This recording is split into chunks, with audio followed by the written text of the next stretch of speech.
Y bueno, pues hoy seguimos con nuestra serie en el Evangelio según San Juan, el Jesús que no puedes ignorar.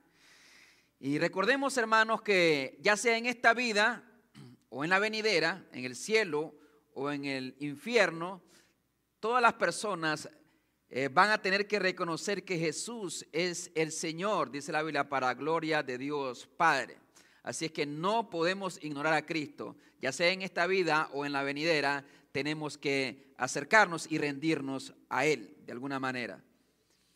Hoy voy a continuar con nuestra serie en el capítulo 2 del Evangelio según San Juan.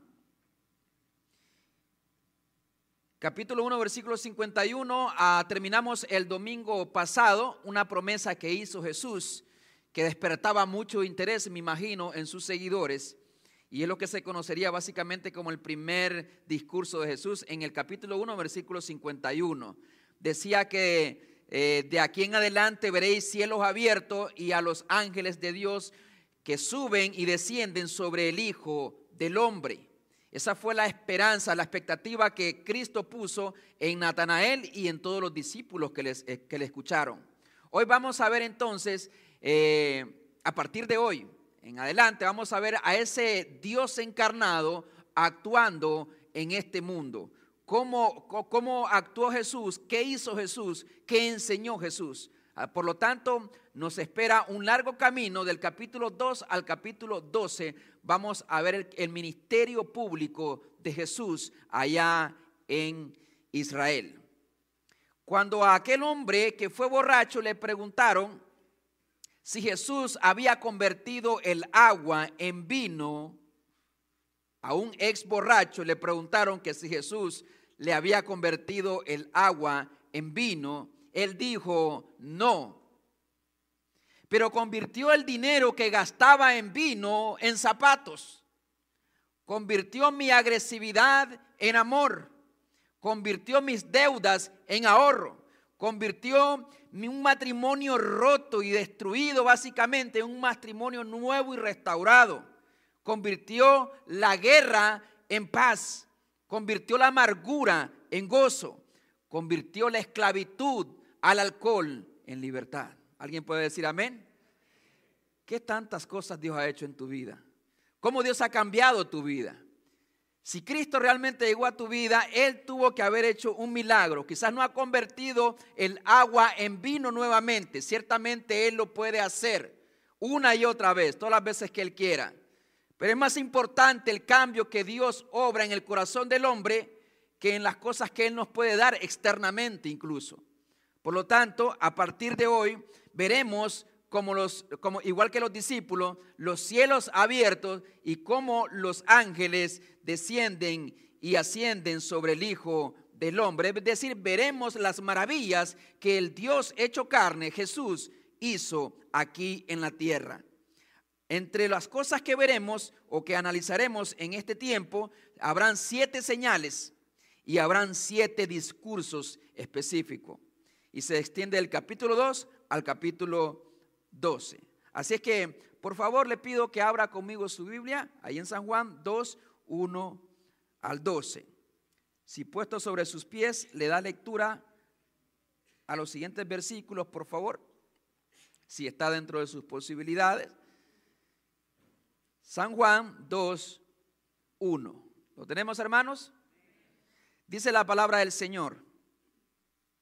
Al tercer día se hicieron unas bodas en Caná de Galilea, y estaba allí la madre de Jesús. Y fueron también invitados a las bodas Jesús y sus discípulos. Y faltando el vino, la madre de Jesús le dijo: no tienen vino. Jesús le dijo: ¿qué tienes conmigo, mujer? Aún no ha venido mi hora. Su madre dijo a los que servían: haced todo lo que él os dijere. Y estaban allí 6 tinajas de piedra para agua, conforme al rito de la purificación de los judíos, en cada una de las cuales cabían 2 o 3 cántaros. Jesús les dijo: llenad estas tinajas de agua. Y las llenaron hasta arriba. Entonces les dijo: sacad ahora y llevadlo al maestresala. Y se lo llevaron. Cuando el maestresala probó el agua hecha vino, sin saber él de dónde era, aunque lo sabían los sirvientes que habían sacado el agua, llamó al esposo y le dijo: todo hombre sirve primero el buen vino, y cuando ya han bebido mucho, entonces el inferior. Mas tú has reservado el buen vino hasta ahora. Y añade: este principio de señales hizo Jesús en Caná de Galilea y manifestó su gloria, y sus discípulos creyeron en él. Vamos a orar. Mi Dios, sometemos a ti cualquier criterio humano, cualquier adversidad que estemos viviendo, cualquier confusión, cualquier distracción. En este momento, Dios, nos sometemos a tu palabra y suplicamos, mi Dios, que ese poder que obró allá en Caná de Galilea siga obrando en nuestras vidas, transformando nuestras vidas, actuando en nuestras necesidades, en nuestras luchas, en nuestras enfermedades. Queremos, oh Dios, contemplar tu gloria una y otra vez en nuestras vidas. Suplicamos, mi Dios, que tengas misericordia de nosotros, que a través de este evento que ciertamente tiene vida, cuando nosotros lo leemos, oh Dios, puede darnos vidas a nosotros también y puede convertir nuestras vidas, puede transformar nuestras circunstancias, puede cambiar la experiencia que estamos viviendo ahora, oh Dios, para tu gloria y para tu honra. Manifiesta tu gloria como lo hiciste en Caná de Galilea. En el nombre de Jesús, amén y amén. Pueden sentarse, mis hermanos, mis amigos en Cristo. Varios temas podríamos abordar partiendo del primer milagro de Jesús. Por ejemplo, María como mediadora.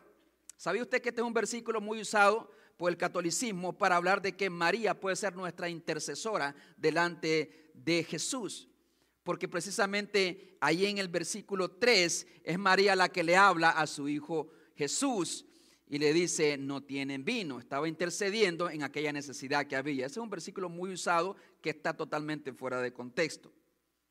En primer lugar, el contexto sugiere de que lo que está enfocando este evento es el poder y la primer señal que hizo Jesús. No está enseñando acerca de ninguna intercesión. El objetivo del texto es darle seguimiento a lo que Jesús habló en el versículo 51 del capítulo 1. De aquí en adelante veréis el cielo abierto y a los ángeles de Dios que suben y descienden sobre el Hijo del Hombre. Y inmediatamente ocurre el milagro en Caná de Galilea, que dicho sea de paso, Juan pocos milagros relata comparado con los evangelios sinópticos como Mateo, Marcos y Lucas. Juan se enfoca más en quién es Jesús y habla en detalles quién es Jesús, más que en los milagros, más que en las cosas que hizo. Pues bien, algunos malinterpretan este versículo, pero no voy a tratar el tema de la intercesora o el tema de la intercesión de María. También podríamos hablar del tema del vino. ¿Es bueno o malo? ¿Hasta dónde es permitido para el creyente tomar? No lo voy a abordar tampoco. Otro tema podría ser: ¿tuvo María otros hijos? Por lo que dice el versículo 12, que Jesús volvió a Capernaum, él, su madre y sus hermanos y sus discípulos. Sabemos que sí los tuvo, por lo que dice el texto. Pero me voy a enfocar en el milagro que al final Juan en el versículo 11 dice que es una señal, que quiere mostrarnos algo más que simplemente resolver un problema en Caná de Galilea. Es una señal, las señales te muestran algo más. Aquí hay muchas señales. Allá dice exit, algo te está indicando. El stop te indica algo. Si hay una curva también te lo va a indicar. Son señales porque nos quieren preparar para algo más. Nos están anunciando algo. Eso es lo que hizo este milagro. Nos estaba anunciando algo. Le estaba anunciando algo. Le estaba comunicando un mensaje a sus discípulos y a todas aquellas personas que pudieron saber de este milagro. Principalmente a sus discípulos, a aquellos que recién había llamado para que le siguieran. Por lo tanto, voy a hablar de este tema en tres partes sencillas que son fáciles de recordar. Número uno, el escenario de un milagro. Versículo 1 al versículo 3. Encontramos el escenario para que un milagro pueda ocurrir. Número 2, la dinámica de un milagro. Del versículo 3, la segunda parte del versículo 3 hasta el versículo 10. Vamos a analizar la dinámica, el proceso, cómo ocurre un milagro. Cuando está dentro de la voluntad de Dios que ocurra. Y por último, el propósito de un milagro en el versículo 11. Así es que es fácil. Diga conmigo el escenario. Diga conmigo el escenario, la dinámica y el propósito. ¿Ok? Escenario, dinámica y propósito. Son las tres cosas que vamos a analizar en este texto, que son aplicables a nuestra vida también. Primera parte. Dice la Biblia, en el versículo 1, que esto ocurrió en el tercer día, después que habló con Natanael. Al tercer día se hicieron unas bodas en Caná de Galilea y no era una coincidencia. Quiero enfatizar aquí dos cosas, que era una ocasión especial, muy especial, dentro de lo que tiene que ver el matrimonio en el contexto bíblico. Era una ocasión muy especial en una ciudad llamada Caná de Galilea. Caná era una aldea muy pequeña que algunos sugieren que podría hasta incluso verse a la distancia de Nazaret, así de cerca estaba. Era una aldea bastante pequeña. Nosotros venimos de aldeas, muchos de nosotros de pueblos pequeños, y sabemos este concepto de pueblos donde no hay muchos habitantes. Ese era de Caná de Galilea, y ese fue el lugar que Dios en su soberanía escogió para hacer el primer milagro. Caná de Galilea, muy cerca de Nazaret, donde Jesús vivía. Dice las Escrituras que estaba allí María, la madre de Jesús. Bodas en Caná. Dice el versículo 1, unas bodas en Caná de Galilea. Esta es la ocasión. La ocasión es muy especial porque la unión sagrada entre un hombre y una mujer, que es el matrimonio válido y bíblico, representa la unión entre Jesús y su pueblo. Usted sabía que el matrimonio de alguna manera comunica al mundo, comunica a la sociedad lo que es la relación entre Jesús, que es el esposo, y la iglesia, que es su esposa. Por eso no es coincidencia que haya sido una boda. Dios está ahí donde hay una pareja, en realidad, que está asumiendo votos serios, responsables para unir sus vidas, porque esa unión, esa nueva unión va a representar la unión y la relación que existe entre Cristo y su pueblo. Además, Jesús se goza y celebra con alegría esta unión. Nosotros también deberíamos de regocijarnos y alegrarnos. Yo sé que algunos incluso tienen alguna dificultad con algunos eventos en donde no son cristianos. Yo siempre cuando me invitan a ese tipo de eventos estoy una parte nada más y luego me voy. Pero el tiempo que estoy ahí trato de ser un buen cristiano, porque Jesús a donde iba, la identidad de Cristo no se le perdía. Incluso algunos han preguntado, ¿es malo tener amigos incrédulos? No es malo tener amigos incrédulos, es difícil tener amigos incrédulos porque no van a compartir los mismos valores, los mismos principios a la hora de tomar una decisión. Pero no es malo tener amigos incrédulos. Lo malo es no ser un cristiano cuando estás con tus amigos. Actuar como una persona incrédula, como un inconverso, como ellos. Eso es lo malo, sobre todo. Así es que no te conviertas tú a ellos, le dijo Dios a Jeremías, sino que ellos se conviertan a ti. Ya hablando de noviazgo, prometido y pareja, eso es otra cosa que claramente está marcado por las Escrituras. Pero aquí está una boda donde Jesús fue invitado, y eso es importantísimo, lo vamos a analizar más abajo. Pero ocurre un problema, y por eso le llamo el escenario para un milagro, donde todo está bien, donde hay salud, donde hay un buen trabajo, donde hay una nación que nos acoge y que nos ama y a todos nos da documentos. La verdad no tendríamos ninguna dificultad y no habría un escenario ideal para que la gloria de Dios irrumpa en ese lugar. Pero cuando hay una gran necesidad sentida en nuestras vidas, ese es un escenario en donde Jesús puede hacer un milagro. no te das cuenta, pero esa necesidad que tú tienes y esa lucha o esa crisis que estamos viviendo puede ser simplemente la plataforma donde Cristo puede aparecer y puede hacer un milagro y puede mostrarnos su gloria a nosotros también en las adversidades que nosotros vivimos. ¿Alguien me escucha? Esa es la realidad, hermano. Donde no hay necesidad, no va a haber un milagro. Cada vez que nosotros nos disponemos a ver los juegos artificiales allá el 4 de julio o a final del año, no los puedes tirar a mediodía los cohetes y los juegos, las bombas y los juegos artificiales, ¿verdad que no? Tiene que haber oscuridad. Tiene que haber oscuridad. O sea, es necesario también para que la gloria de Dios nos ilumine, que a veces se nos cierre el mar y no tener a dónde ir. ¿Alguien me escucha? Es ahí donde Cristo puede manifestar su gloria. Va a manifestar su gloria y su poder en nuestras vidas. Y por las Escrituras creemos, obviamente, de que Él es fiel y Él también tiene un plan en medio de la adversidad. Aquí había una necesidad y es que se acabó el vino. No sé qué es lo peor que le ha pasado en alguna fiesta que usted organizó, hermano. Si no llegaron las personas responsables, si se le acabaron los tacos. Alguien me decía ahí, tuvimos que dar nada más básicamente tortilla y con un poquito nada más de frijoles, lo que sea, verduritas, porque se acabó todo. No sé qué es lo que se le acabó en la fiesta que usted hizo, pero qué terrible que es. No sabes dónde meterte. Bueno, imagínese el novio. Y estas bodas a veces podrían durar hasta una semana, estas celebraciones. Por razones desconocidas, se acabó el vino. ¿Será por el presupuesto que estaba corto? No había suficiente para comprar suficiente vino. Había un mal presupuesto, hicieron malos cálculos estas personas. Tomaron demasiado quizás. No se imaginaban que iban a tomar demasiado vino.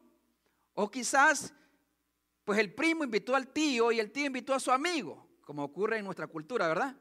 Y cuando vienes a ver, tienen el doble de personas en la celebración. Eso le pasó a este esposo, a esta unión que estaban haciendo en Caná de Galilea.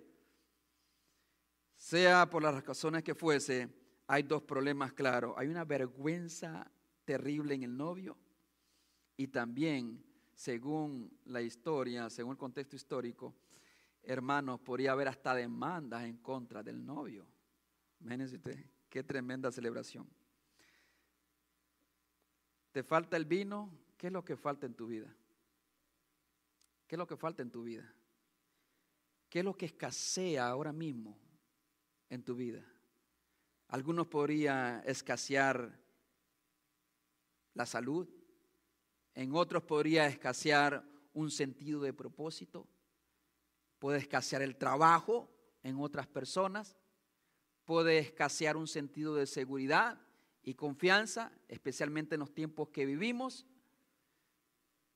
Cualquiera que sea tu necesidad, lo más importante es que en esta necesidad que había en Caná de Galilea, en esta celebración, ¿sabe quién estaba?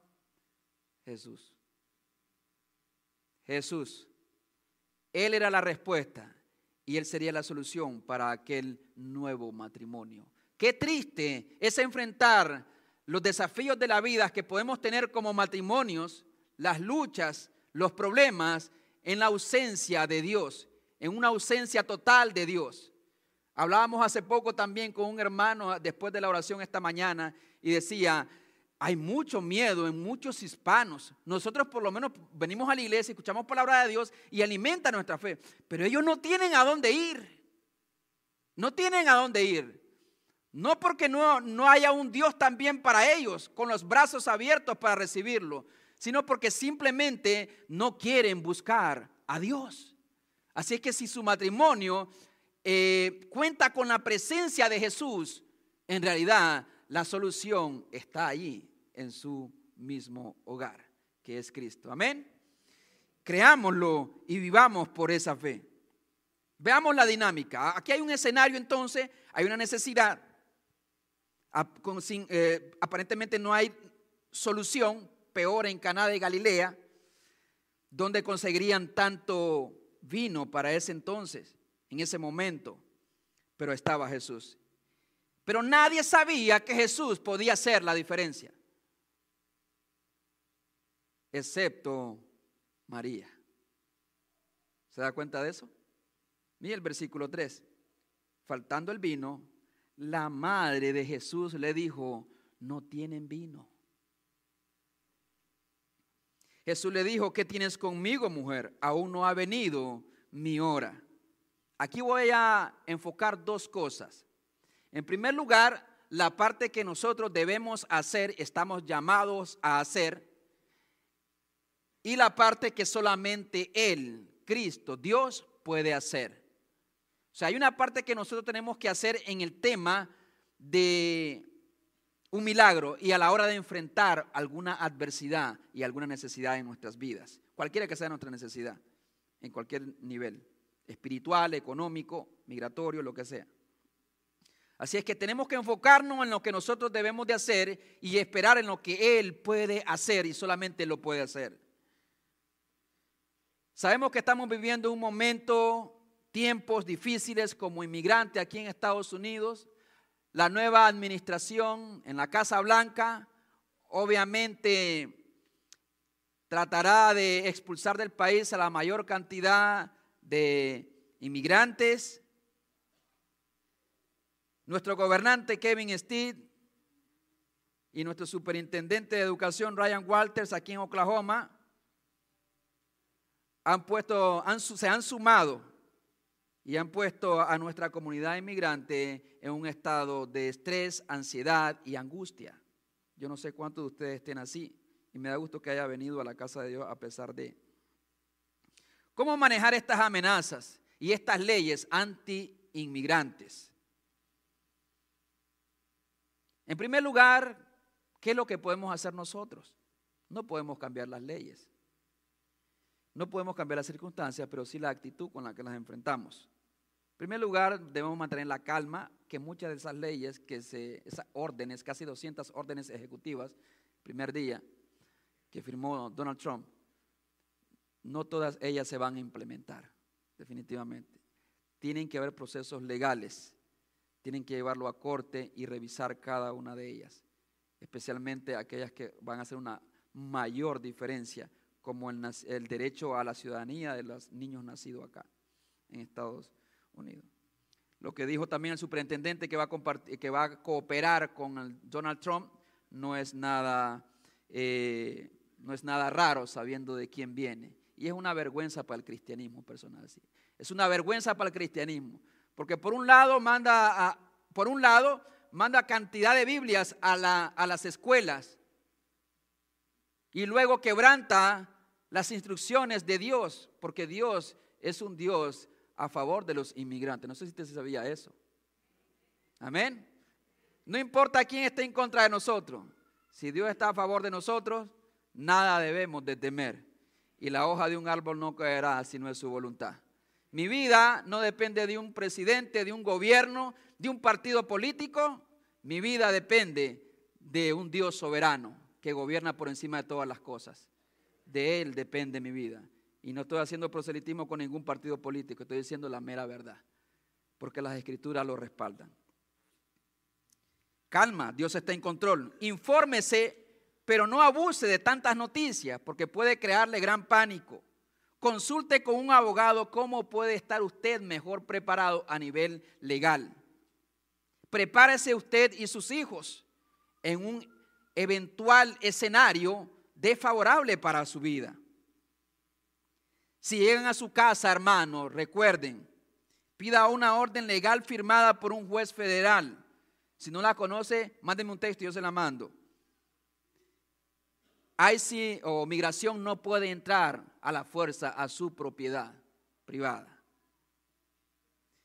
Si llegan a su casa también, guarde silencio y pida un abogado. No firmar ningún documento. No firme ningún documento. Y por último, le añadiría, revise bien las luces de su carro porque no sabe por qué razón lo vayan a parar. Tengan mucho cuidado. Si no conoce, nosotros tenemos unas tarjetitas que se las puedo hacer llegar también. Vamos a imprimir algunas para ponerlas enfrente, donde usted nada más con mostrarle esta tarjetita donde señala que prefiere usar el derecho de guardar silencio y no responder a ninguna pregunta, eso va a ser suficiente. Así es que se la vamos a poner eventualmente allá atrás. Es una tarjetita pequeña que usted la puede cargar con usted. Lo para migración le dice, no necesita hablar mucho. Pero ¿qué podían hacer estas personas? En primer lugar, María sabía a dónde ir. ¿Usted sabe a dónde ir cuando hay una crisis? Bueno, eso es lo que tenemos que hacer. No solamente lo sepa, sino vaya. Es interesante que las personas cuando hay una crisis van a todos lugares. Hablan con el amigo, hablan con el líder, hablan con el pastor, hablan con su jefe, hablan con tantas personas, con el doctor, pero no hablan con Cristo. Ahí estaba Cristo, pero María era la única que, me imagino, porque ella lo había criado, entendía que él podía hacer algo por esta situación. Hay que creer que Dios puede hacer algo, que Dios nos puede sorprender de alguna manera en medio de la escasez, en medio de la crisis que podamos estar viviendo. Hay que creer que Dios puede intervenir en los asuntos de mi vida, en los asuntos de mi familia, en los asuntos de mi salud. Cristo puede intervenir y puede hacer la diferencia. Pero tengo que venir a Él, no solamente creerlo. ¿Por qué la gente deja de orar? Porque deja de creer. Eso es básicamente la razón por la cual la gente deja de venir a Cristo. María entendía, conocía, sabía y tenía toda la confianza que Jesús podía hacer la diferencia. ¿Podrá Jesús hacer la diferencia en su vida, mi hermano? Claro que sí. Él puede intervenir y Él quiere intervenir, pero hallará fe el Hijo del Hombre cuando Él regrese, hallará fe en la tierra. Y dice Jesús en versículo 4, ¿qué tienes conmigo, mujer? Y mujer era un término de respeto, de honor, como madame, señora. ¿Qué tienes conmigo? Es decir, esto no tiene nada que ver con nosotros. Aún no ha venido mi hora. ¿De qué hora se refería Jesús? ¿Será la pasión, o sea, su sacrificio, o su hora para darse a conocer? Ciertamente, de alguna manera queda en el misterio cuando Jesús dice estas palabras, aún no ha venido mi hora. Es decir, Él tenía una agenda establecida que María no podía cambiar, porque su obediencia total se la debía al Padre. Él vino a hacer la voluntad del Padre, no a hacer la voluntad de la madre. Jesús vino a hacer la voluntad del Padre. Ahora, mire lo que dice la palabra del Señor, lo que dice María. ¿Cómo responde María? Versículo 5. Su madre dijo a los que servían, haced todo lo que os dijere. Es decir, en esta respuesta no sabemos el tono como Jesús respondió. No sabemos si respondió sonriendo o tratando de decir otra cosa, pero María comprendió de que Jesús había aceptado hacer algo en esta situación. Y por eso le dice a los sirvientes, haced todo lo que Él os dijere. Hermano, si hay un mandamiento que debemos de seguir de María, es este. Haced todo lo que Jesús te diga. No lo que te digan las religiones, no lo que te digan las personas. Haced todo lo que Jesús dice que debe hacer. Y entonces aquí entra otro principio en la parte que nosotros debemos de hacer. No solamente venir a Cristo con fe, confiando en que Él puede intervenir, confiando en que puede hacer algo diferente, puede cambiar mi circunstancia, la circunstancia de mi matrimonio, de mi familia, de mis hijos, de mi salud. Él puede hacer las cosas. Vamos a creer, pero además vamos a obedecer. Hacer todo lo que Él os dijere. ¿Cuántos de nosotros nos hemos privado de los milagros que Jesús puede hacer a causa de nuestra desobediencia? Porque, hermano, nuestra desobediencia al finalmente es un pecado delante del Señor. Es pecado. Pecamos contra Él, contra su carácter, contra el llamado que nos está haciendo. Y a veces hasta queremos poner condiciones para poder obedecer a Cristo. No, haced todo lo que Él os dijere. Y estaba allí, dice las Escrituras en versículo 6, que habían 6 tinajas. Y en estas tinajas cabían alrededor de 2 o 3 cántaros. Y dice el versículo 7 que Jesús les dijo a estos sirvientes, llenad estas tinajas de agua, y las llenaron. ¿Ves la obediencia? Llenad estas tinajas, y las llenaron de agua hasta arriba. Entonces les dijo, sacad ahora, versículo 8, entonces les dijo, sacad ahora y llevadlo al maestresala, y lo llevaron. O sea, ¿ves un patrón acá? Jesús ordena, a los sirvientes hacen. La pregunta es, ¿será que estos sirvientes sabían lo que Jesús estaba haciendo o lo que Jesús haría más bien?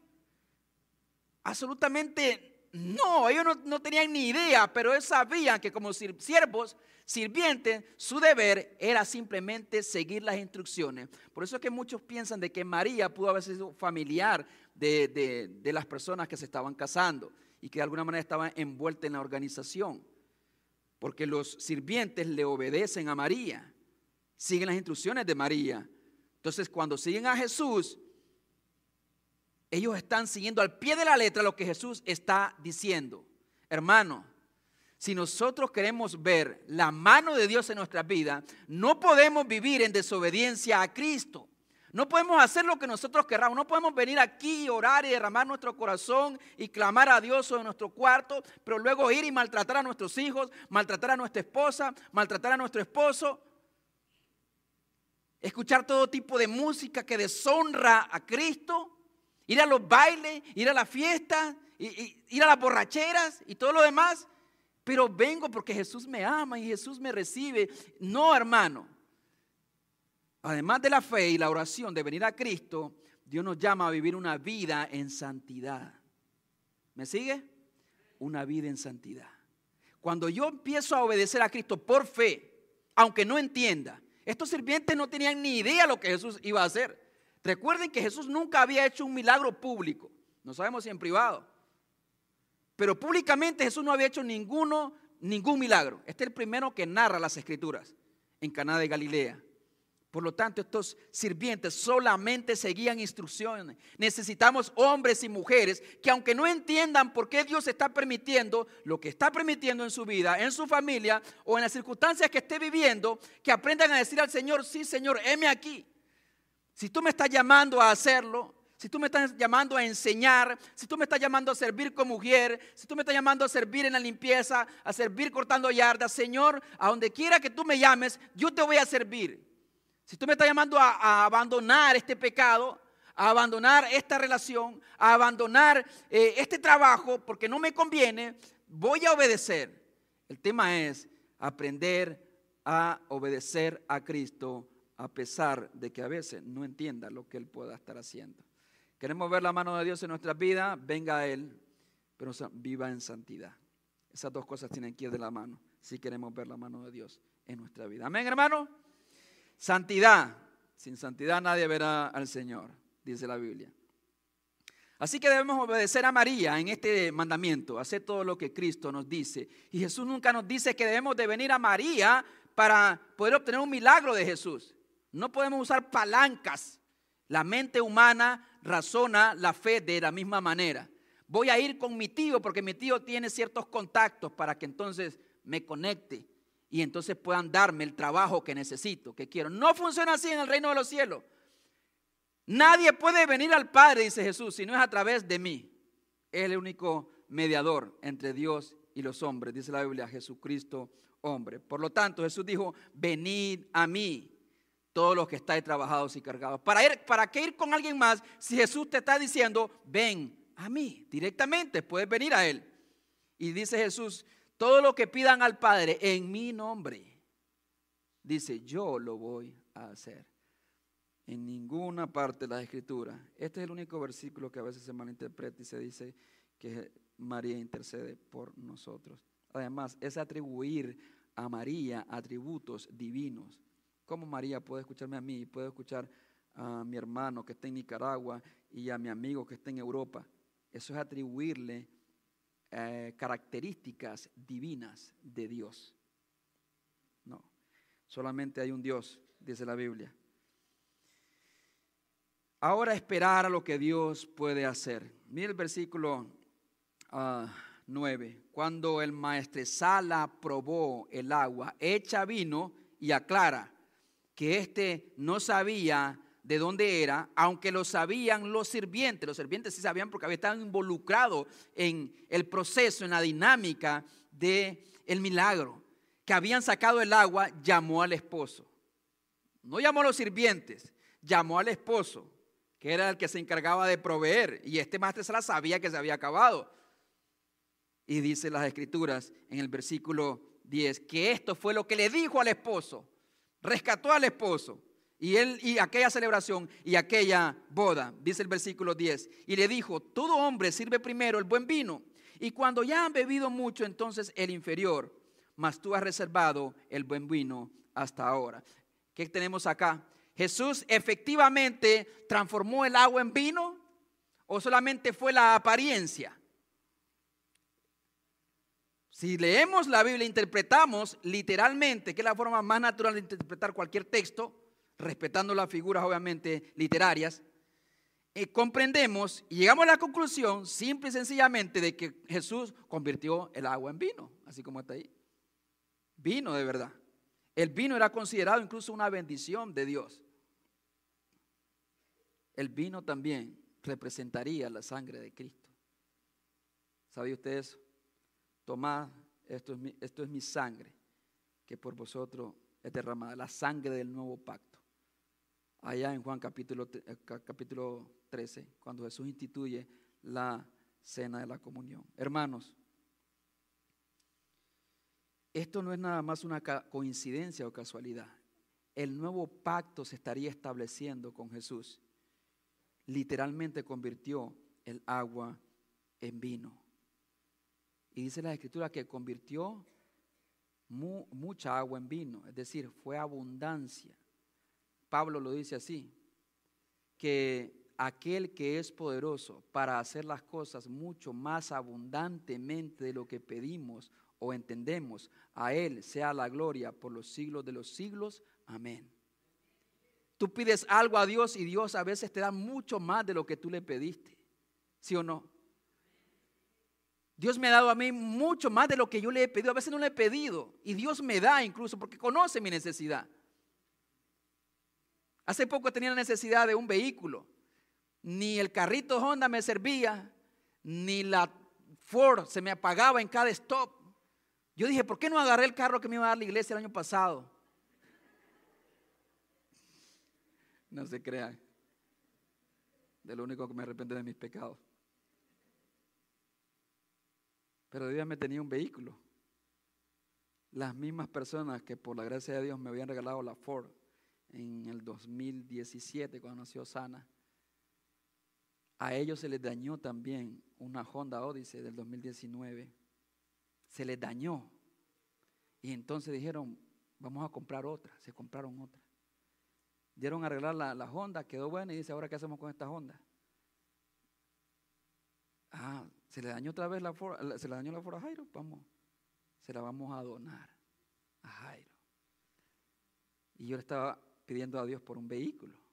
Y así es como llegué a tener la Honda que tengo, por la misericordia y la gracia de Dios. Gloria, dele palmas a Cristo.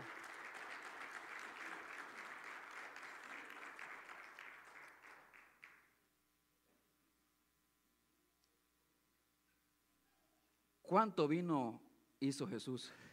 ¿Usted sabe cuánto vino hizo? En cada una de estos tinajas cabían alrededor de 25 a 30 galones. Multiplique, pongamos 30, porque la llenaron hasta arriba.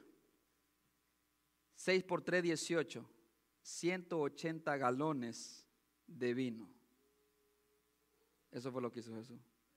Cuando Jesús quiere hacer algo y quiere multiplicarte, Jesús puede hacer mucho más de lo que tú pides. Ese es el principio. Eso no se va a limitar con esfuerzo hice una tinaja. Jesús hizo en abundancia y la calidad dice que era el mejor vino de aquella celebración. Es el principio que nosotros también tenemos que rescatar. Jesús cuando hace algo, Jesús lo hace bien y Jesús lo hace en abundancia. ¿Quiere servir a Cristo? Hágalo bien y hágalo generosamente para el Señor, en abundancia. No reprima su tiempo para Cristo, sírvale con amor, sírvale con amor. Cuando llegue allá a los últimos días de su vida y mire hacia atrás, de lo único que no se va a arrepentir, o de una de las pocas, de las muchas cosas que no se va a arrepentir, vamos a ponerle así, es el tiempo que dedicó para servir a ese Dios con el que se va a encontrar allá en la eternidad. Sirva a Cristo, Lamento cuando alguien dice, no, ya no quiero servir en este ministerio. No, hermano, yo sé que a veces ya no se puede, pero a veces evaluemos nuestras vidas, por qué hacemos y tomamos este tipo de decisiones. Pero por último, hermano, el propósito de este milagro, lo último y más importante, tenía un propósito más allá de resolverle el problema a aquel matrimonio. Dice el versículo 11, este principio de señales, y esta es la interpretación de Juan, un testigo ocular. Recuerda que él fue uno de los 2 primeros discípulos de Jesús, y allí estaba él. Y dice, este principio de señales hizo Jesús en Caná de Galilea. No dice milagros, una vez más, dice señales. ¿Y qué es una señal? Es más que un milagro. Tiene la cualidad de apuntar a los espectadores de que aquellos que estaban viendo este milagro, dicho sea de paso, pudieran ver más allá de eso. Tiene la intención de que los espectadores vean a una realidad más allá de lo sobrenatural en sí. Las señales realizadas por Jesús eran como flechas luminosas apuntándole a Él, identificándole como el Mesías, según lo que dice James Barley en su comentario bíblico Mundo Hispano. Es decir, tenían la intención de señalar a Cristo.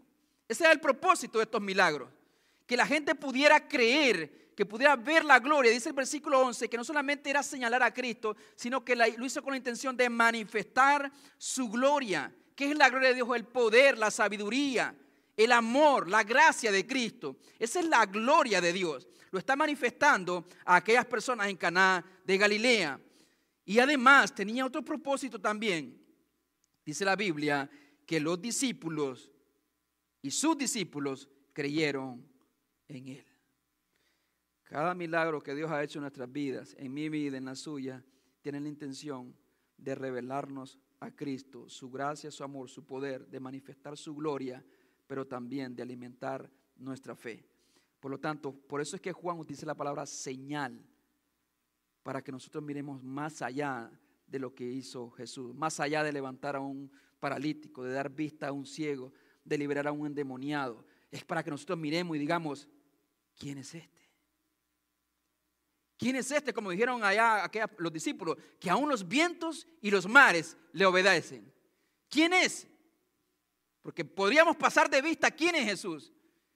Podríamos olvidar lo que dice Juan 1:14, y el verbo se hizo carne. Dios se hizo carne, Dios con nosotros, el Emmanuel, estaba caminando y caminó con sus discípulos allá en Israel e hizo muchas señales para que el pueblo creyese en Él. Y eso es lo que Dios quiere que nosotros hagamos el día de hoy. Y no tenemos que esperar un milagro de esta naturaleza para creer en Él. Bienaventurados aquellos que no vieron, pero creyeron. Amén. Eso lo dijo Jesús a Tomás. Hasta no ver, no creer. Jesús dice, cree y verás la gloria de Dios. Si ven al revés que tenemos las cosas. Uno dice, ver para creer. Dios dice, cree para que puedas ver. Cree y verás la gloria de Dios en tu vida. No solamente creas, vives en obediencia. Ahí es donde vamos a orar, hermano. Vamos a orar. Yo te voy a pedir que pienses específicamente, hermano.